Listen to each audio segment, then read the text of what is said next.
Hello दोस्तों, मैं हूं आपका दोस्त एडवोकेट शिवेंद्र प्रताप सिंह। आज हम आपको बताएंगे।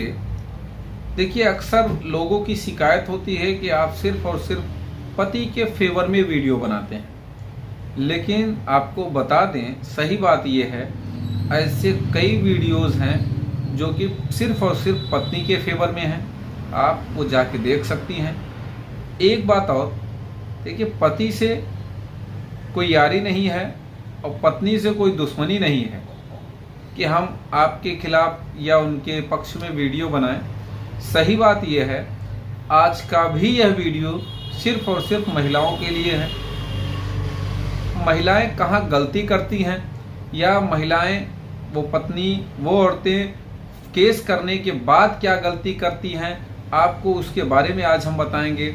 और एक बात ध्यान रखें, कोई भी महिला अपने पति या अपने ससुराली जनों पर केस करने से पहले इन बातों का जरूर ध्यान रखना चाहिए उसको।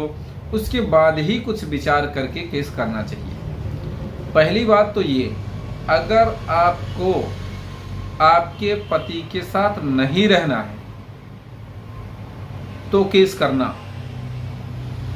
हर हाल में ये विचार रख लिया है कि मुझे अब इसके साथ नहीं रहना है, तब तो केस करना। दूसरी बात ये कि कभी भी केस के दौरान झूठी बातें मत लिखाना, नहीं तो सिर्फ और सिर्फ पति को फायदा मिलेगा, जो कि 99% केसों में फर्जी ही बातें लिखी होती हैं। इसीलिए ऑर्डर फेवर में आता है पति की। तीसरी बात ये, केस करने से पहले 10 बार ये इन बातों पर विचार करना कि केस करने के बाद क्या होगा। अब सवाल ये है, केस करने के बाद क्या होगा का मतलब क्या है। देखो, पहली बात तो, आपने मान लिया जाए FIR करा दिया, तो FIR करने से पहले लोग ये सोचते हैं, औरतें ये सोचती हैं, उनका वकील ये बताता है कि सबको जेल हो जाएगी, सब जेल में जाएंगे, चक्की पीसेंगे। तो इस गलतफहमी को पहली बात तो औरतें ये निकाल दें कि आप आसपास में देख लो अपने, जो भी उनके खिलाफ उनकी पत्नी ने केस किया, कितने लोग जेल गए। दूसरी बात ये, आप पढ़ी लिखी हो, जानकार हो, वीडियो देखती हो, यूट्यूब पे सर्च करती हो, गूगल पे सर्च करती हो, जो आप धारा लगाने वाली हो उस पर, वास्तव में उसमें वो जेल जाने ही वाला नहीं है।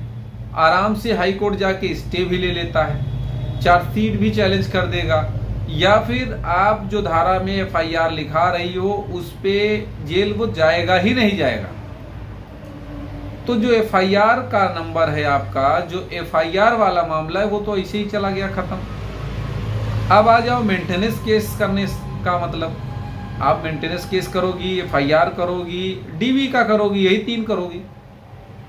अब मेंटेनेंस केस का लाभ और नुकसान देख लो भाई। मेंटेनेंस केस जब कर दोगी तो पति हाजिर होगा मुकदमे में, अपीयर होगा, वो ले जाने के लिए तैयार है, तो मेंटेनेंस भी आप ले नहीं पाओगी।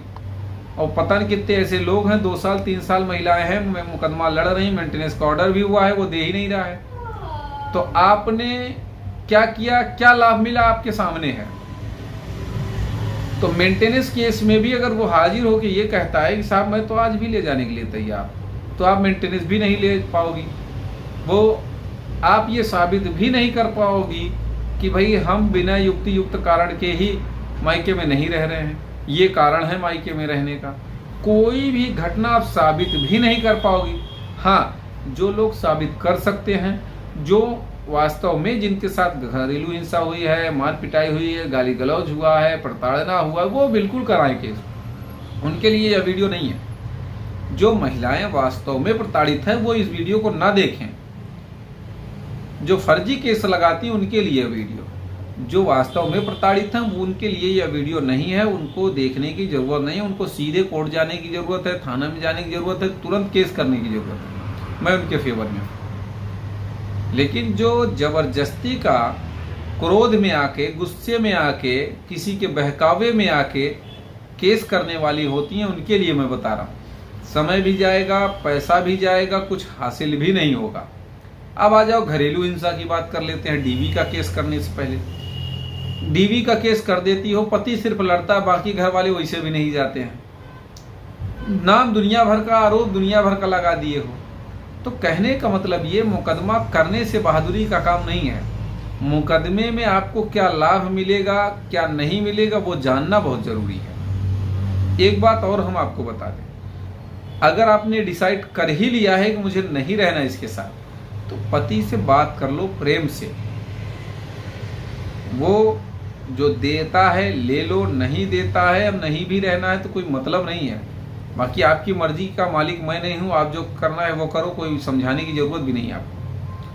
तो आपस में बैठकर समझौता करके अलग हो जाओ, वो ज़्यादा अच्छा है। या जब वहाँ रहना ही है तो फिर केस करने की जरूरत नहीं, क्योंकि केस करने के बाद कभी कभी ऐसे भी लोग हैं कि केस कर दिया, मर्यादा खराब हो गई, चक्कर लगाना शुरू कर दिया, कोर्ट गया, पैसा बर्बाद किया, तो वो ये ठान लेता है कि जब मैं केस लड़ ही रहा हूँ तो अब इसको नहीं लाऊंगा, अब ये और लड़ ले मुकदमा, तो वो और लड़ाने लगता है, समस्या ये भी हो जाती है। तो तमाम ऐसी समस्याओं का सामना लोगों को करना पड़ता है। और जो लास्ट में बताने जा रहा हूं, जो सबसे बड़ी समस्या है, क्या गारंटी है कि एक बार केस करके सारा जलालत झेल के उम्र खत्म करने के बाद दूसरी जब शादी होगी, पहली बात तो दूसरी होती नहीं, ऐसे ही चली जाओ किसी के यहाँ, वो अलग बात है। शादी धूमधाम से जो पहली होती दूसरी नहीं होती। क्या गारंटी है कि वो आदमी और खराब न मिले या उसके घर वाले और खराब ना हो। तो कहने का मतलब ये, ऐसी स्थिति न ले आ लेना अपने जीवन में कि इधर के भी नहीं रहे उधर के भी नहीं रहे। तो उम्मीद करता हूँ, आशा करता हूँ आज का यह वीडियो आपको बेहद पसंद आया होगा। अगर वीडियो पसंद आए तो वीडियो को लाइक करें, शेयर करें, YouTube channel civil high court को जरूर सब्सक्राइब करें।